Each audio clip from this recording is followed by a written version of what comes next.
लोक तिलकम सत्वत वार्ता विभूषणम अमर कीर्तिश्चरणम प्रबुद्धम लोक जीवनम प्रणय प्रमत जागदीपेनम वंदे जीवन जीवनम सत्पुरुषम वंदे जीवन जीवनम सत्पुरुषम वंदे जीवन जीवनम सत्पुरुषम। परम प्रेमय प्राण ठाकुर मोर परमाराध्य जगत जननी श्री श्री बड़मा परम पूज्य पद श्री श्री बड़का परम पूज्य पद श्री श्री आचार्य देव अभिंकर श्रीपद पंकज तले मोर अनंत कोटि कोटि प्रणाम अनंत कोटि कोटि प्रणाम। इष्ट परिवार समस्त सदस्यों श्रीपद पंकज तले मध्य मोर अनंत कोटि कोटि प्रणाम। पूज्य वरेण्य सत्संग परिचालक पूज्य सम्मान्य भिखारी भाई ठाकुर सभापति ऋतिक युक्त रही समस्त सम्मानास्पद सभापति ऋतिक अधुजाज कर्मी मंडली सम्मान्य गुरु भाई मैंने सम्मान्य माँ मैंने आदर टिके पिला मैंने समस्त उद्देश्य अंतर एकांत प्रीति श्रद्धारा एवं जयगुरु परम पिता अजस्र दयाक आशीर्वाद उपाध्याय करी जहाँ बिंझारपुर सत्संग धारावाहिक सत्संग आप सहित युक्त हो रही किसी समय ठाकुर आत्मचरण सानिध्य लाभ कर सुजोग मत आप चिर ऋणी तत्संगे संगे आज भोगदाता परिवार परिजन मानसिकता उद्देश्य भोग नवेदन कर आम समस्त को एकत्रित कर मंगल परम पिता नवेदन करी युक्त रही प्रति प्रत्येक समस्त ठाकुर नवेदन करे ठाकुर समस्त को दयाक आशीर्वाद हस्त प्रसारण करी धरी चलवर शक्ति सामर्थ्य आम दिंतु कारण आज दुनिया जो अवस्था है आम मानकर समग्र जीव सत्तार एत मनीष समस्ते आज बंचारे जो भाई प्रतिबंधक सृष्टि होती तार पंच जीवन को लेकिन प्रति जगार प्रति समय प्रति मुहूर्त एकमात्र से भगवान ईश्वर व पुरुषोत्तम दयाक आशीर्वाद व्यतिरके ठाकुर दया कौन आशीर्वाद व्यतिरके मनीष बंचा बढ़िया पादे अग्रसर होगा बहु कठिन से दया आम मैंने समस्त ठाकुर को रक्षा पाइबापी बचापी जीवन में चलवर रास्ता कायदा कौशल पाइबापी सानिध्य सी दयाकोरी आमको स्थान देती आम मैंने कहीं बाग्मी कहीं किसी नुहति आम सब ठाकुर इच्छाधीन ये कर्मयज्ञ चली आपणकर बिंझारपुर वर्तमान आप मैंने समस्त भाग्यवान यही सुजोग ठाकुर दयाकोरी आमको देते बेले बेले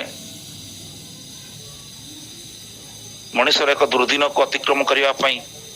घड़ी मुहूर्त मनीषर से अवस्था आसे से सी तो धरापतन करते आम बहु बार जाचे जुगे जुगे से आसी गोटे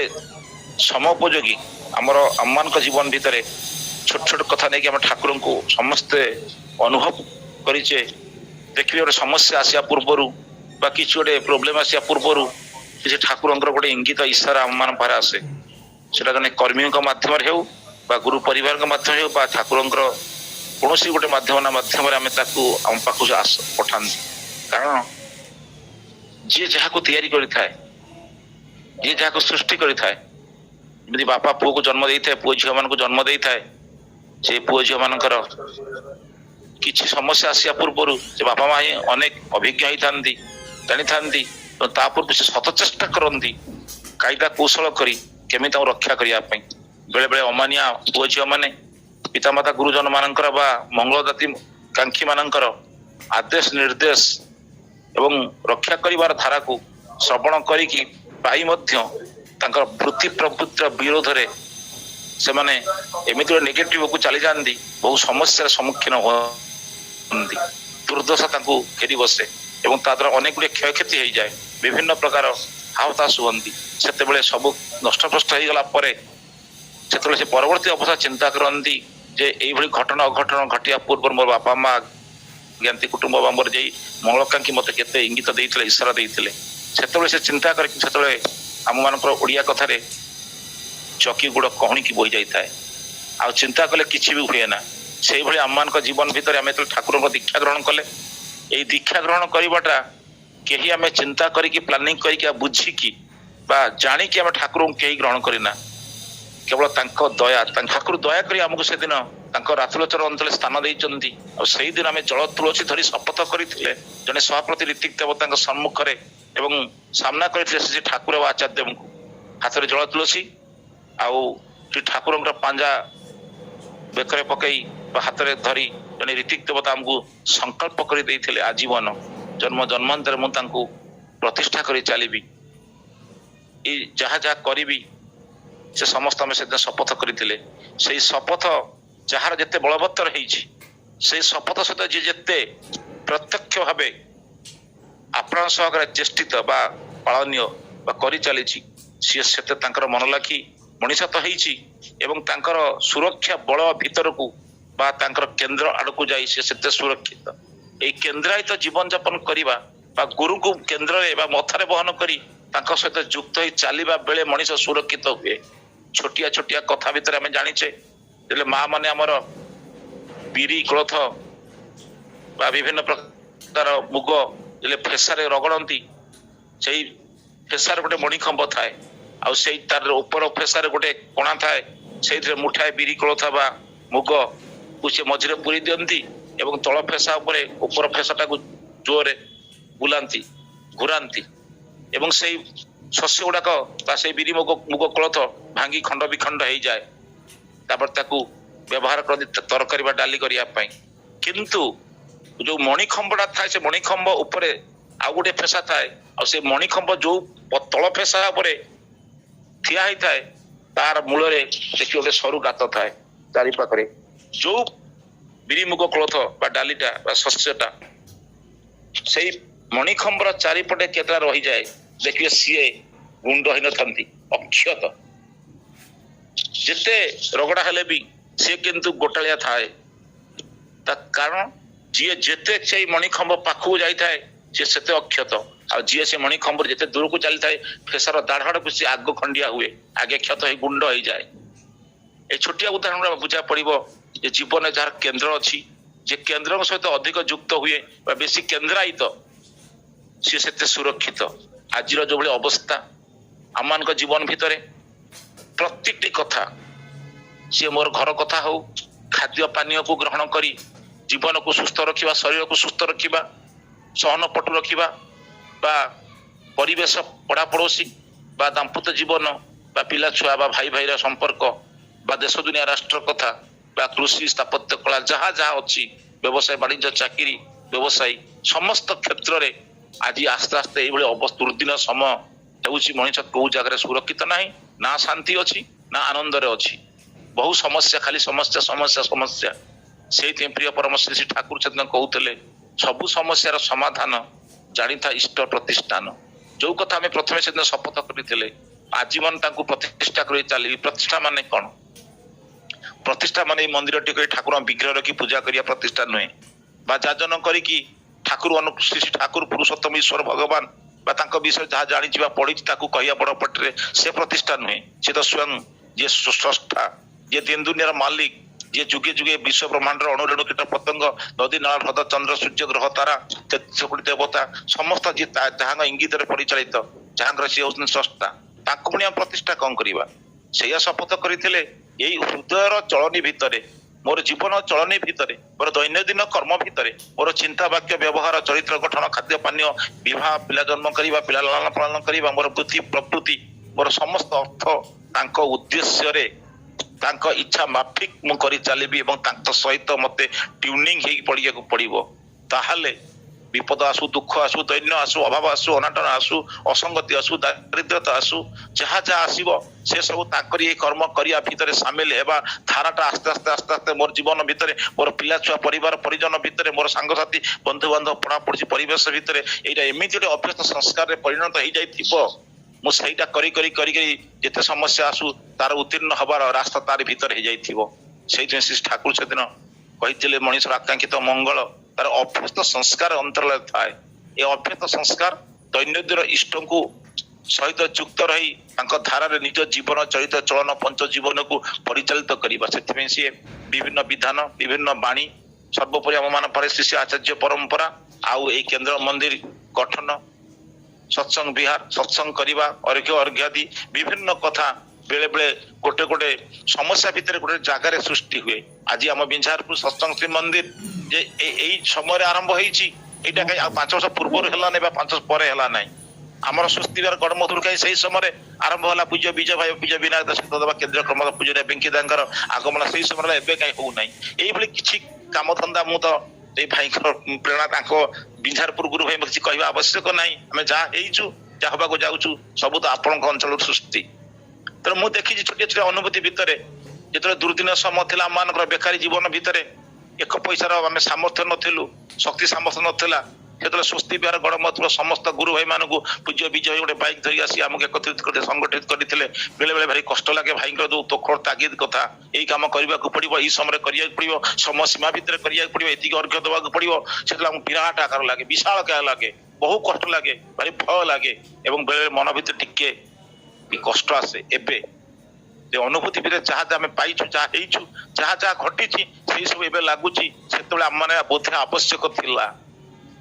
ଏବେ କିନ୍ତୁ ଅଧିକା ଅର୍ଥ ଉପାର୍ଜନ କଲୁଣି, ସେତେବେଳେ ବେକାରୀ ଥିଲୁ। ଏବେ ଅଧିକା ବ୍ୟକ୍ତିତ୍ୱ ହେଲାଣି, ବହୁ ଲୋକ ଜାଣିଲେଣି, ବୟସ ଅତିକ୍ରାନ୍ତ ହେଲାଣି, କିନ୍ତୁ ସେତେବେଳେ କେହି ଆମକୁ ଚିହ୍ନି ନଥିଲେ। ବେଙ୍ଗ ମୁଣ୍ଡରେ ଟାଙ୍ଗିଆ ବୁଝ ଭଳି ବିରାଟ ବିରାଟ ଗୁରୁ ଦାୟିତ୍ୱ ଆସେ, ବେଡି ଉପରେ କରୋଡା, କିନ୍ତୁ ତାରି ଭିତରେ ଠାକୁର କହୁଛନ୍ତି ଏ ଇଷ୍ଟ ଚଳନୀ ଥାଏଟି ଯଦିରେ ରୋକିବନି ତୋର ଦୁର୍ଗତି, ଦୁର୍ଗତି ତୋର ଦୁର୍ଗ ହୋଇନ ଆଣିବ ଜୟର ଉନ୍ନତି। ଏଇ ଯୋଉ ଛୋଟ ଛୋଟ କଥା ଗୁରୁ ଦାୟିତ୍ୱ ଆସେ, ଆଜାଦ ବା ଗୁରୁଙ୍କର ଦୟାକରୁଣ ଆଶୀର୍ବାଦ, ସେଟା ହିଁ ତାଙ୍କ ଆଶୀର୍ବାଦ। ସେଇଭଳି କେତେଟା ଅନୁଭୂତି ଭିତରେ ଭାଇଙ୍କ ସହିତ ଅନେକ କାମ ଧନ୍ଦାରେ ବିଭିନ୍ନ ପିଲାମାନଙ୍କୁ ନେଇ କାମ ଧନ୍ଦା କରିବା, ସଂଗଠନ କରିବା ବା ଯାହା ଯାହା ଦାୟିତ୍ୱ ଦିଅନ୍ତି, ତାରି ଭିତରେ କିଛି ନା କିଛି ଗୋଟେ ଅନୁଭୂତି ହେଇଛି, ଦେଖିଛୁ। ସେଇ ଯେଭଳି ଗୋଟେ ସମସ୍ୟା ଆସିଲା ପୂର୍ବରୁ, ଝଡ଼ ତୋଫାନ ଆସିଲା ପୂର୍ବରୁ ହାଲକା ପବନ ଆସେ, ସେ ପବନ ଟିକେ ଅସୁସ୍ଥ ଲାଗେ, ତାପରେ ବିରାଟ ଝଡ଼ ଆସେ, ସେ ଝଡ଼ରେ ଅନେକ କ୍ଷୟକ୍ଷତି ହେଇଯାଏ ଏବଂ ସେଇ ପବନ ଆସିବା ପୂର୍ବରୁ ଯଦି ମଣିଷ ତାର ସମସ୍ତ ସମ୍ପତ୍ତି ବା ଧନ ସମ୍ପତ୍ତି ଦୌଲତ ବା ଘର ଦ୍ୱାରକୁ ଯଦି ସଜାଡ଼ି ନେଇଯାଏ ବା ତାକୁ ଯଦି ସୁରକ୍ଷା ଦେଇ ଘୋଡ଼ାଘୋଡ଼ି କରିଦିଏ ବା ବାହାର ଜାଗାରୁ ଘର ଭିତରକୁ ନେଇ ଆସେ, ତାହେଲେ ତାର ସମ୍ପତ୍ତି ବା ଘର ଦ୍ୱାର ବା ଧନ ସମ୍ପତ୍ତି ସୁରକ୍ଷିତ ରହେ। ଯଦି ସେଇ ଇଙ୍ଗିତ, ସେଇ ଇସାରାଟା ସେଇ ଲୋକ କେହି ବୁଝି, ଚାଷୀଟେ ବୁଝି ନପାରେ ବା ଘର ଅଛପର କଥା ଲୋକଟା ବୁଝି ନପାରେ, ତାହେଲେ ସେ କଣ କରେ? ଝଡ଼ ତୋଫାନ ଆସିଲେ ତା ଘରେ ପାଣି ପଶେ, ତା ଘର ଭାଙ୍ଗି ରୁଜିଯାଏ, ତାର ଉତ୍ପାଦନ ଶସ୍ୟ ନଷ୍ଟ ହେଇଯାଏ, ଓଦା ହେଇଯାଏ। ଯଦି ସେଇ ସାମାନ୍ୟ ଇଙ୍ଗିତ, ସେଇ ଇଙ୍ଗିତଜ୍ଞ ହବାର କଥା ଠାକୁର କହୁଛନ୍ତି ଏଇ ଟ୍ୟୁନିଂ ମଣିଷ ବୁଝିବାକୁ ପଡିବ। ଆଜି କାହିଁକି ଏଇ ଜାଗାରେ ଏଇ କାମ ହେଇଛି, ଆଗରୁ ହେଇନଥିଲା, ଏ କାମ ସରିଯିବ, କାଲି ଆମେ ମାନେ ସମସ୍ତେ ସୁସ୍ଥ ହେଇଯିବା, ଆଉ କାମର ଦାୟିତ୍ୱ ଆସିବ ନାହିଁ। ଏଇ ସେଇଥିପାଇଁ ସମସ୍ତଟା ହେଉଛି ସେଇ ଠାକୁରଙ୍କର ଇଚ୍ଛା, ଦୟା, କରୁଣା। କେହି ଚାହିଁକି କରନ୍ତି ନାହିଁ, ଆମେ ମାନେ କେହି ଇଚ୍ଛା କଲେ କରିପାରିବା ନାହିଁ ବା ଆମ ମନ ଆପେ କିଛି ହେଇନାହିଁ, ସବୁ ତାଙ୍କ ଇଚ୍ଛାରେ ହିଁ ହେଇଛି। ତେଣୁ କେଉଁ ସମୟରେ, କେଉଁ ସ୍ଥାନରେ, କେଉଁ ଅବସ୍ଥାରେ କଣ ଆବଶ୍ୟକ, କଣ କରଣୀୟ, ସେଥିପାଇଁ ପୁରୁଷୋତ୍ତମ ଯୁଗେ ଯୁଗେ ତାଙ୍କର ଏଇ ଲୀଳା ପ୍ରକଟ କରନ୍ତି। ନିତ୍ୟ ଚାଲେ ତବ ଲୀଳା ଲୋକ ଲୋକାନ୍ତରେ, ଜାଣିପାରେ ସେଇ ଭକ୍ତି ଯାର ଜାଗ୍ରତ ଅନ୍ତରେ। ସେଥିପାଇଁ ଅର୍ଥକୁ ନେଇକି ହଉ ବା ଅର୍ଘ୍ୟ ଦେବାକୁ ନେଇକି ହଉ ବା ଶ୍ରମ ଦେବାକୁ ନେଇକି ହଉ ବା ଗୁରୁ ଦାୟିତ୍ୱକୁ ନେଇ ସହଯୋଗ କରିବାକୁ ହଉ ବା ନିଜେ ପ୍ରତ୍ୟକ୍ଷ ଯୋଗାନ ଦେବା ପାଇଁ ହଉ, ଏଇଟା ମୋ ଜୀବନ ଭିତରେ ପୂଜ୍ୟ ଭାଇଙ୍କ ସହିତ ବୁଲାବୁଲି ଯେତିକି କରି ମୁଁ ଜାଣିଛି, ଯେତେବେଳେ କାମଧନ୍ଦାର ସୁଯୋଗ ଆସେ, ଯେତିକି ମୋର ସାଧ୍ୟ, ସେଟା ମତେ ବହୁତ ଖୁସି ଲାଗେ, ଆନନ୍ଦ ଲାଗେ। କେବେ ବିରକ୍ତି ବୋଧ ଆସେ ନାହିଁ, କେବେ କଷ୍ଟ ଆସେ ନା, ତା ଭିତରେ ବହୁ ପରମ ଆନନ୍ଦ ଲାଗେ। ତା ଦେହରେ ଯୋଗ୍ୟତା ସାମର୍ଥ୍ୟ ମଣିଷ ଭିତରେ ସୃଷ୍ଟି ହୁଏ, ଗୋଟେ ମଣିଷ ଭିତରେ କନଫିଡେଣ୍ଟ ଆସେ। ଆଉ କେତେଟା ଛୋଟ ଛୋଟ କଥା ମଧ୍ୟ ହାତଛଡ଼ା କରିକି ମଣିଷ ବି ଅଘଟଣ, ଦୁର୍ଘଟଣା, ସମସ୍ୟା କଥା ବି ମଣିଷ ଅନୁଭବ ବି କରିଛି। ତେଣୁ ପ୍ରିୟ ପରମ ପାଖରୁ ତ ବହୁତ ଲୋକ, ସମସ୍ତ ସନ୍ତାନ ଦେହ ପୁରା ଅସୁସ୍ଥ, ରୋଗ ଶଯ୍ୟା ପରେ ମୃତ୍ୟୁ ସହ ସଂଘର୍ଷ କରୁଛି, ବିପ୍ତ ହେଇକି ମଣିଷଟା ଯେତେବେଳେ ଚିନ୍ତାରେ ନିବେଦନ ଆବେଦନ କରୁଛି, ପ୍ରିୟ ପରମ ଯେ ଅନ୍ତର୍ଯାମୀ ତ୍ରିକାଳ ଦିନ ଦୁନିଆର ମାଲିକ, ଯେ ମଣିଷକୁ ରକ୍ଷା କରିବେ, ଅନନ୍ତ ଜନ୍ମର କଥା ଦେଖିପାରନ୍ତି, ତାର ସମସ୍ୟା ସ୍ୱରୂପ ତା ଆଗରେ ଏଇ ଯୋଉ ଇଷ୍ଟ ଚଳନୀ ପ୍ରତିବନ୍ଧକ ସୃଷ୍ଟି କରନ୍ତି, କିନ୍ତୁ ଆମେ ମାନେ ବୁଝିପାରୁନା, ଆମ ମାଫିକ ତାଙ୍କୁ ବୁଝଉ ବୋଲି ଆମେ ହତାଶ ହୁଏ। ଯେତେବେଳେ ଦୁର୍ଘଟଣା ଅଘଟଣା ଭିତରେ ଆମେ ନିଷ୍ପେଷିତ ହେଉ, ପ୍ରିୟ ପରମ ଜାଣିଛନ୍ତି ଲୋକର એકમાત્ર ସନ୍ତାନ ରୋଗ ସତ୍ୟରେ ମୃତ୍ୟୁ ସହ ସଂଘର୍ଷ କରୁଛି, ଆକୁ ଯିବାକୁ ହିଁ ପଡିବଟା କିଏ ମନା କରିବ? କିନ୍ତୁ ସେ ଯେ ଅନ୍ତର୍ଯାମୀ ସମାଧାନୀ ପୁରୁଷ, କାରଣ ପୁରୁଷ, ସେ ହିଁ ଜାଣିଛନ୍ତି କେତେବେଳେ କାହା ପାରେ କୋଉ ଅଞ୍ଚଳରେ କଣ କେଉଁ ଦାୟିତ୍ୱ ଦେଲେ ବା କୋଉ ପରିବାରକୁ ଦୀକ୍ଷା ନେଇ ତା ହାତ ଧରିଲେ ସେ ତାର ବିପଦ ଅତିକ୍ରମ କରିବ, ସେଇଥିରେ ହାତ ଧରନ୍ତି। ଇଜ ଦ ଫାଦର ଅଫ ଫଲେନ୍ ସନ୍, ସେ ପତିତ ପୁତ୍ରର ପିତା। ଠାକୁର କହୁଥିଲେ ମୁଁ ପତିତ ପୁତ୍ର, ଆମ ଦ ଫାଦର ଅଫ ଫଲେନ୍ ସନ୍। ପ୍ରତ୍ୟେକ ମଣିଷ ତାଙ୍କର ସୃଷ୍ଟି ଯେତେବେଳେ ପତିତ ହୁଏ, ତାକୁ ଉଦ୍ଧାର କରିବା ପାଇଁ ସେ ନୀତି କୌଶଳ ବିଧାନ ବା ବିଭିନ୍ନ କର୍ମସଂସ୍ଥା କର୍ମ ଧନ୍ଦା ଦିଅନ୍ତି। ଲୋକଟା କହୁଛି ତାକୁ ଯା ବଜାରରୁ ଗୋଟେ ଲୁହାର ସିନ୍ଦୁକ ମତେ ଆଣିଦେ, ସେ ମନେ ମନେ ବିରକ୍ତି ହଉଛି, ବାର ବାର କହୁଛି ପୁଅର ଦେହଟା ଖରାପ, ମୁଁ ଘରକୁ ଯିବି। ଏକଥା ଆମେ ଅନେକ ବାର ଜାଣିଛନ୍ତି। ଠାକୁରଙ୍କ ଜୀବନ କଥା ଆମେ ତ କେହି ସଂଗଲାପ କରି ଦର୍ଶନ କରିନା, ଯାହା ଶୁଣିଛେ ଜୀବନ ଆଦର୍ଶ ଭିତରେ ଠାକୁରଙ୍କ ଲୀଳା କ୍ଷେତ୍ର ଏଇଭଳି ହେଇଥିଲା। ଆଉ ଲୋକ ଏଇଭଳି ଘଟଣା ଭିତରେ ଲୋକ ତାଙ୍କୁ ଠାକୁରଙ୍କୁ ବୁଝି ପାରିଛି। ବାର ବାର ସେ କହୁଛି ଘରକୁ ଯିବି, ଠାକୁରଙ୍କୁ ଯା ଲୁହାର ସିନ୍ଦୁକଟା ଆଣି ମତେ ଦେଇଦେ। ସେଇ ନିର୍ଦ୍ଦିଷ୍ଟ ସମୟସୀମା ଭିତରେ ତାହା କରିବା ଭିତରେ ମଣିଷ ଯେ ଗ୍ରହ ବିପାକ ବିଭିନ୍ନ କଥା ହେଇ ଉଠେ, ତାପରେ ତା କଲଟା କିନ୍ତୁ ତା ଠିକ ଭାବରେ ହୁଏ ନା। तेणु यथा समय इष्ट निर्देश मृत कराए तप यथा समय कथा ठाकुर कहते आउ अनेक बार तागिद करी सावधान कथा भी कहते श्री ठाकुर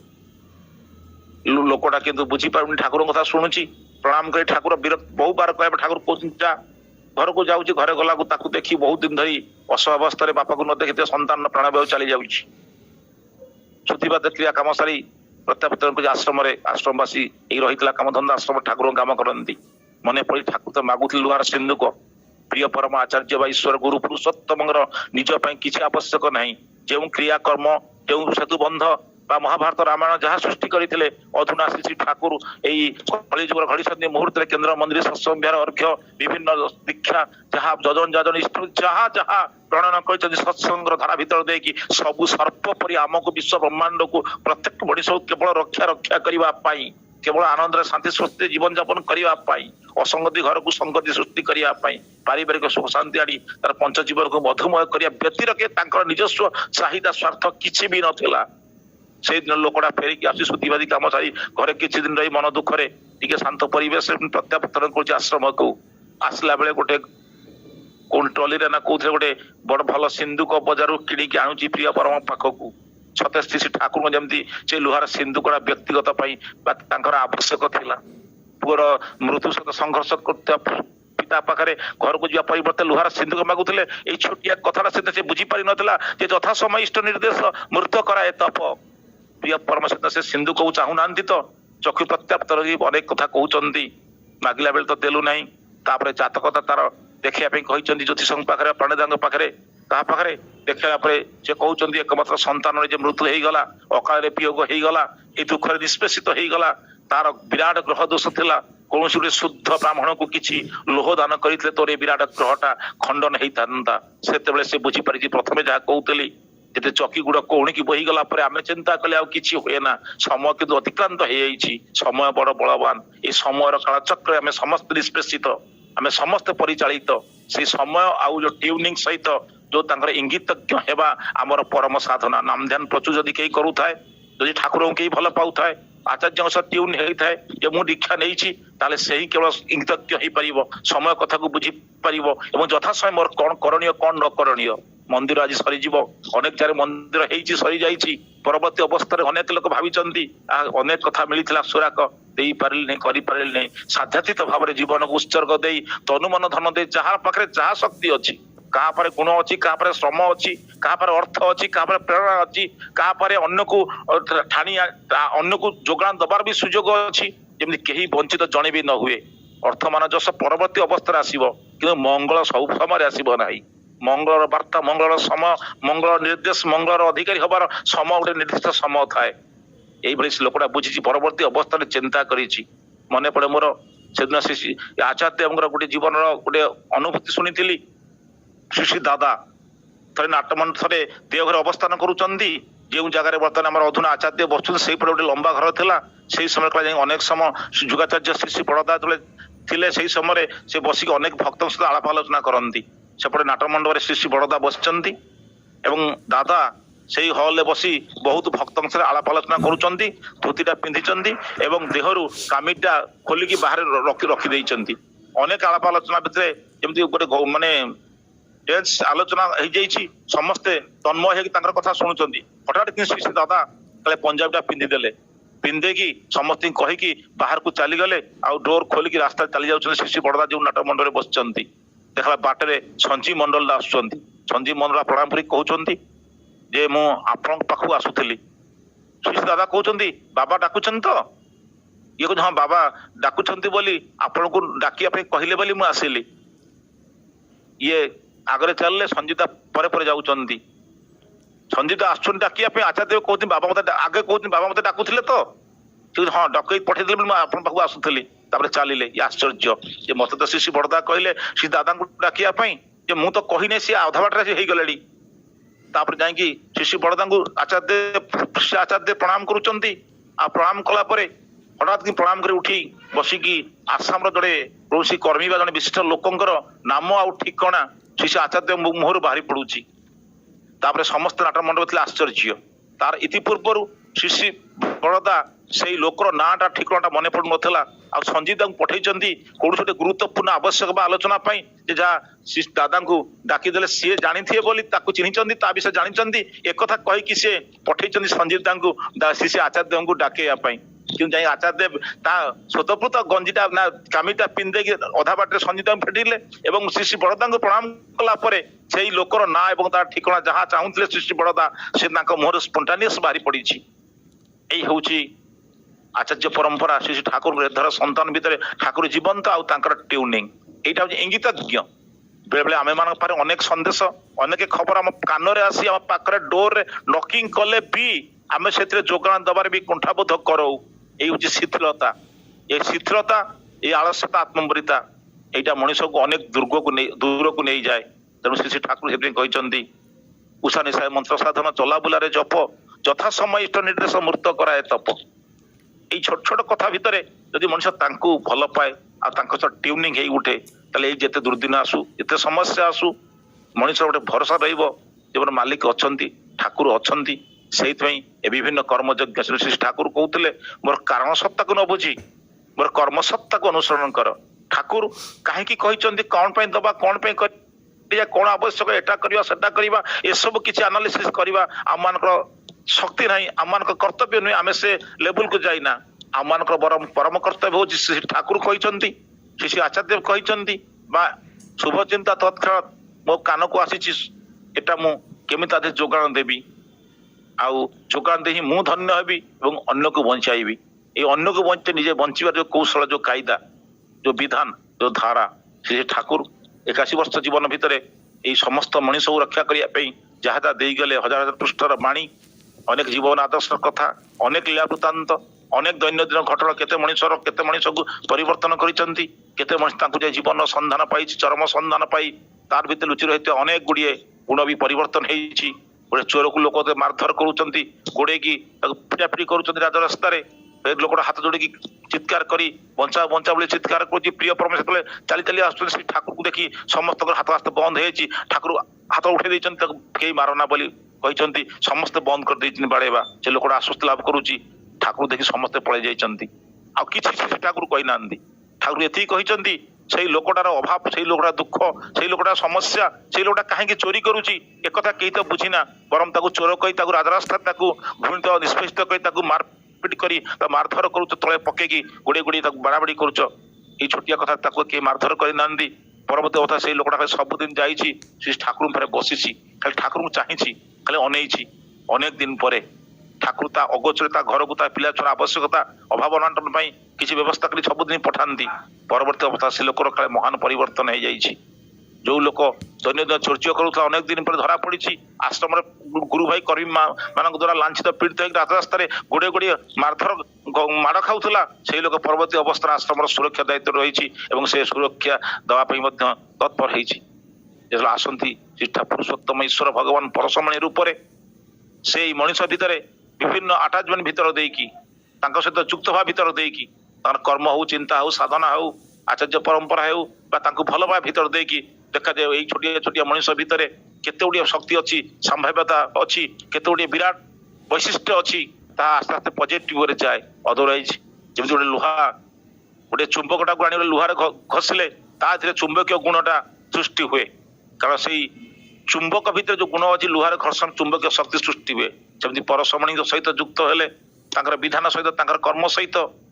जे नीति आदर्श सहित जदि आम ओतप्रोत भाव में दैनंदिन प्रति मुहूर्त प्रतिस्पंदन प्रति जीवन चर्चा भितर देकी आम साध्यातीत भाव में जीवन उजाड़ी दबा ताल देखा जीवन अनेक अतिक्रांत बयस प्रतीक्षारत अवस्था द्रव्य सबरी भली शेष अवस्था मनीष सानिध्य लाभ कर प्रतीक्षा ये विश्वास ये चिर अपेक्षा मनीष गोटे विराट साधना धैर्य स्थर्य धैर्य मनीष विश्वास वर्षा कर चले से दिन सबरीटा भितर ऋषि कहीदे जे दिने तोर कुड़िया को विराजमान हम प्रभुंकर ये गभीर विश्वास आ धैर्य निष्ठा बड़े से दिने विव्रत है विचलित है ना परम दैनंदिन प्रभु जे आसवे रास्ता घाट सामना अगणा प्रक्षालन करे एवं भल भल फल सुस्वादु फूल आनी रखी अपेक्षा कर क्यों दिन प्रभु मोर आसवे देखाला अनेक दिन धरी प्रभुंर आगमन ना आम मैंने छोट छोट घटना भितर देकी टिके मतांतर मनांतर भितर देकी टिके अर्घ्य अर्घ्य दायित्व कष्ट लाभित आम बहुत नेगेटिव जिनस ठाकुर धार विच्युत हो जाऊ। यहाँ हूँ आम साधनार चरम नुहे, यहाँ विश्वास चरम नुहे, यहाँ प्रतीक्षार चरम समाप्ति नुहे। शेष अवस्था जराजीर्ण अवस्था प्रभुंर पदार्पण होती जानते कथा अनेक बार सबरी से दिन जीवन धन्य होती परवर्ती समय तार प्राणवायु चली जाइए तार जन्म जन्मांतर से आज जीवंत हो उठी। तो आम मान से धैर्य से विश्वास से निष्ठा दिने मो जीवन धन्य हम आ ठाकुर को कथा जे ग्यारंटी कथा ठाकुर एभली निर्भरता विश्वास भरोसा रक्त चुक्ति कर विश्व ब्रह्मांड से ठाकुर बाद दे कहीं भी एमती मनुष्य पारे थोई ना मनीष एत आप प्रत्येक मनीष भितर प्रत्येक परिवार भितर गोटे पिलार कृति देखले ठाकुर परिवार इष्ट परिवार आचार्य एत खुशी आनंदित हुई। जड़े परीक्षा भल कर भल घर खंडे कर जन पुओ पृथ्वी फास्ट पाई विभिन्न ये आनंद जे आनंदित हुई। आ प्रत्येक मनीष दुख दैन्य हताश नरेश देखिले जहाँ भीतर सम परिवार घात प्रतिघात सृष्टि हुए सहीटा को आम शुणीचे ठाकुर पारे घटी आचार्य भितर से आम जीवन तो आम अनेक घटना को देखीचे। मोरी जीवन गोटे कथा मुझे श्री आचार्य पाखे पूज्य विजय भाई निर्देशक पहुंची छोटिया कथाटा 3 दिन अपेक्षा करी मत पूज्य विजय भाई कहते जे तू एत दुखरे भांगी पड़ू कहीं से कथा बहुत लोक कही कई समस्या समाधान तो विषय शक्ति कार ना बाद दे कहार शक्ति ना ये मनीष दुख दैन्य जंत्रणा को मनीष रक्षा करें। जो पार्थिव दुनिया प्रति आकृष्ट होगी बेले बेले इष्टर दायित्व दबा नवा भर विच्युत हो जाऊ भाव बोधे मुझे मो कर दूसरी मुझे जत्नवान हुए कि इष्ट को पछरे पकाए इष्ट कर्म इष्ट चिंता इष्ट दबा इष्टार्घ्य को मोर सेकेंडरी भावे कि आमर साध्य नहीं आम जीवन को आम नियंत्रित कर से दुर्दिन घड़ी मुहूर्त पूज्य विजय आम घर कहले मुंडे हाथ में जा तू आम मालिक अच्छा तू दादा नवेदन करू पूज्य बाबा तोर दुखर कथा कहबू मुझे मोर अनुभूति समस्त को कही छोट कथा हेले भी मत मनर अंतरटा को कई से दिन शुद्ध कर बुझे पारि नथिले आ 3 दिन अपेक्षा कर पूज्य अधुना आचार्य पाखे नवेदन करी अनेक कथा कही ये तो शुणी आशीर्वाद करते ये दुखर समस्या कही ठिया कहीदेली हठात दिन से चक्र भली चारिपट को बुली आसी मत कहले बोलेन की समस्या है कथा मुझे आपको एक्सप्रेस कर सतरे जगत एत आपणार प्रत्येक मनीष एत भल पाती ये भल पाइबा आम खाली कथार कहे आमर से विश्वास गभीरता हवा दरकार आर प्रति से गोटे निर्भरता रहा दरकार से जे आम आपणार ठाकुर कहते गोटे मनीष गोटे साम्राज्य को त्याग कर दे पारे कहीं कौन आज दुर्दिन अवस्था मुझे सामना कर लतार स्वभाव अवलंबन कर आदर्श वृक्ष को जड़ाई न धरबी से आसी रक्षाकर्ता रूप में आज परम पिता डाकुंट सद्गुरुंर शरणापन्न हो सतनाम मनन कर सत्संगर आश्रय ग्रहण कर निश्चय कर कहूँ तुम उन्नयन तुमको भाविया पड़ो आम तो चिंता कहीं करवा ठाकुर तो अच्छा निर्भरता भरोसा छोट पिलाटा को बापा माँ रास्ता एपट सब हाथ धरिक नहीं जाए से पिला के चिंता करे ये गाड़ी को फुट आस बैक को फुट आस सैकेल मो गोड़ चढ़ी जाए मत आक्सीडेंट कर कि पिलाटा चिंता करे मो बापा मो हाथ धरी मो माँ मो हाथ धरी ये गाड़ी जो पट जहाँ पट आसू बापा जो अच्छा मुझे जी मोर कहीं किसी हम से पिला किसी चिंता करे ना से ठाकुर जब हाथ धरी नहीं जहाँ जो जहाँ निर्देश आदे दौरान हाथ को धरुंच एपट दौरान सेपट नौ आम सहित ट्यूनिंग हेबा। तो आसतु ये विराट कर्म यज्ञ आपण सामने अच्छी आचरण किसी आवश्यकता ना ठाकुर कहते मोर कारण सत्ता को चिंता न करी मोर कर्म सत्ता को चिंता कर से कर्म सत्ता से कर्मर प्रावणता जो आप बर्तमान सम्मुखें दंडायमान तार तनु मन धन दे साध्यातीत भाव में जदि आम जोगाण दबा ये जीवन धन्य हम इच्छा पूर्ण हम खुशी रे आम जीवन खुशी उठब तस्मिन् तुष्टे जगत तुष्ट शेष में समस्त मंगल कामना करी सही गुरु दायित्व जहाँ आप सम्मुखे दंडायमान खुशी इच्छा जोगाण दे आम समस्त आसतु जोगाण दे गाई उठा वंदे पुरुषोत्तम